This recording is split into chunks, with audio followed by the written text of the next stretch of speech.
Well, good morning, everybody, and thank you for the opportunity to present. I'm Ken Hyer. Along with Scott Phillips, we coordinate our USGS Chesapeake Bay activities and then work with stakeholders to apply findings. We're excited to provide this overview of a new fact sheet that just came out. It summarizes current trends and drivers of trends for nitrogen and phosphorus throughout the Chesapeake Bay watershed. And I want to highlight that this work is based on work of many different scientists as well as many different folks within the Chesapeake Bay Partnership, certainly doing a lot of the monitoring work and a lot of the data collection.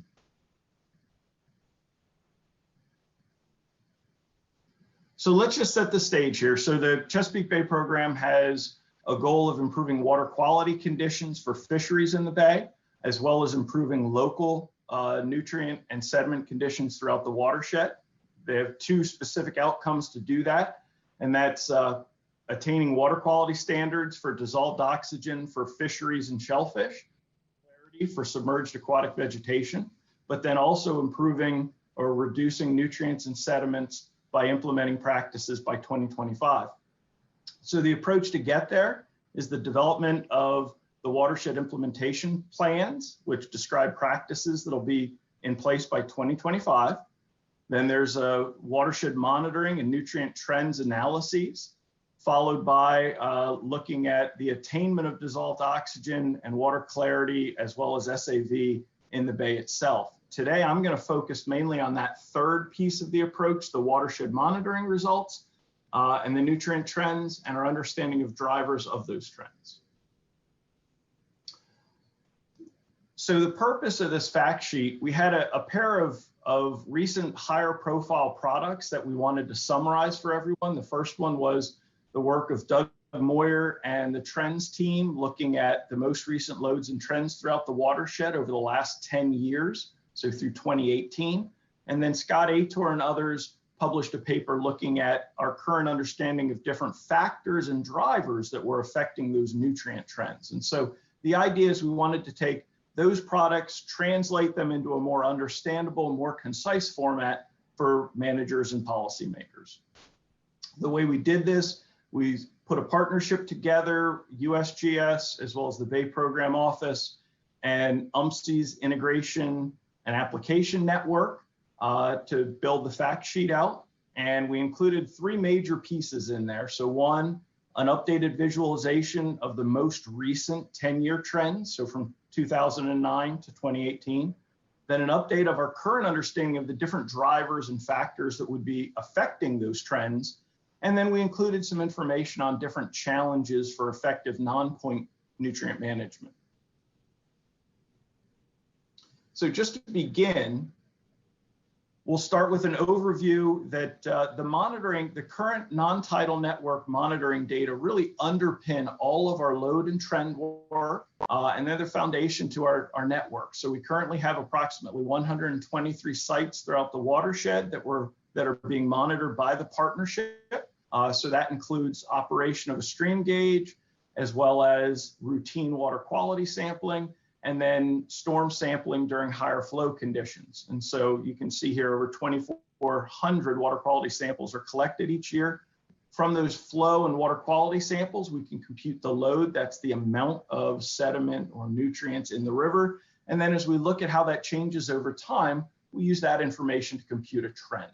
And so now we'll look at some of our trend results, starting with just a high level summary of the patterns we've seen. A couple big points I want to drive home, and then the next couple slides we'll get into these in more detail. But the first is really highlighting that the nitrogen and phosphorus trends that we see throughout the watershed are fundamentally different.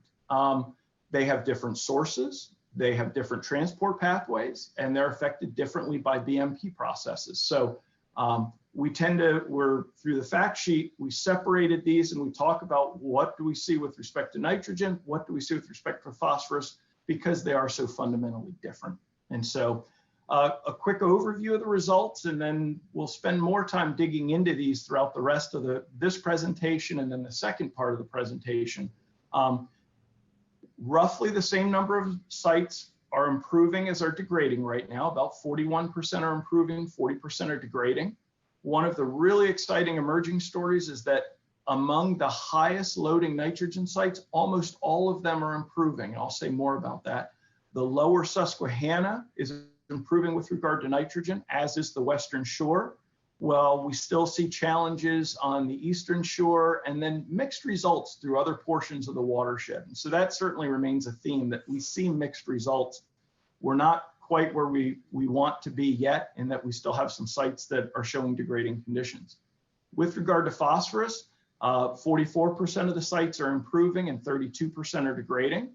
One of the emerging stories there is that throughout the Potomac River Basin, we don't see any degrading sites. They're all either improving or showing no change, but then we see mixed results throughout different parts of the watershed, particularly the Virginia rivers and the Susquehanna. So now let's look at that a little more spatially, dig in a little bit further. So I'll set this slide up. So this is the graphic, are changes in nitrogen over the last 10 years throughout the watershed at the monitoring stations. Blue circles indicate improving conditions, orange circles indicate degrading conditions.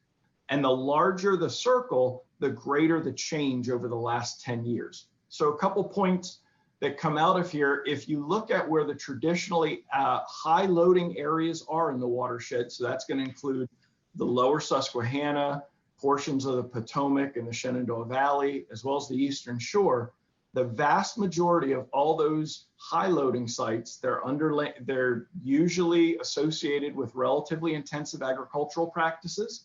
And for the most part, I think it's 13 out of those 14 sites are all showing improving trends, which has some real implications for management efforts. I'll also highlight the lower Susquehanna, where we see that the majority of the streams in that lower Susquehanna area are improving. Those are also associated with land use that's dominated by agriculture in that area.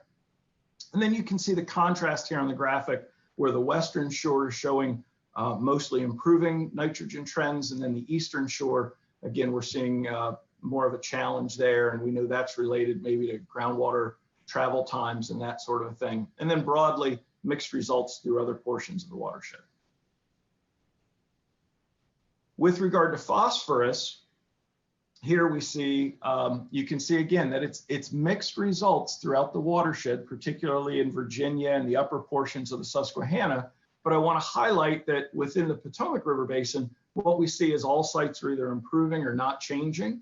And Scott will get into a little bit more, maybe some of those patterns and drivers, but we think that's related to some changes that are going on in the watershed and management efforts related to those. So one of the primary questions we always receive when we present these trend results is the overall question of, well, why are we seeing these patterns? Why are some basins responding one way, other basins responding differently? And so with this fact sheet, we spent the first part on the trends, and now we're going to get into what are the drivers of those trends. And so the way we put this together was looking at three broad categories of the drivers that are affecting those trends, and those are the sources of those constituents of nitrogen and phosphorus, how different BMPs can be interacting with them and affecting them, and then ultimately how they're transported through the watershed. And so with that, I'm going to turn the rest of the presentation over to Scott to talk about drivers.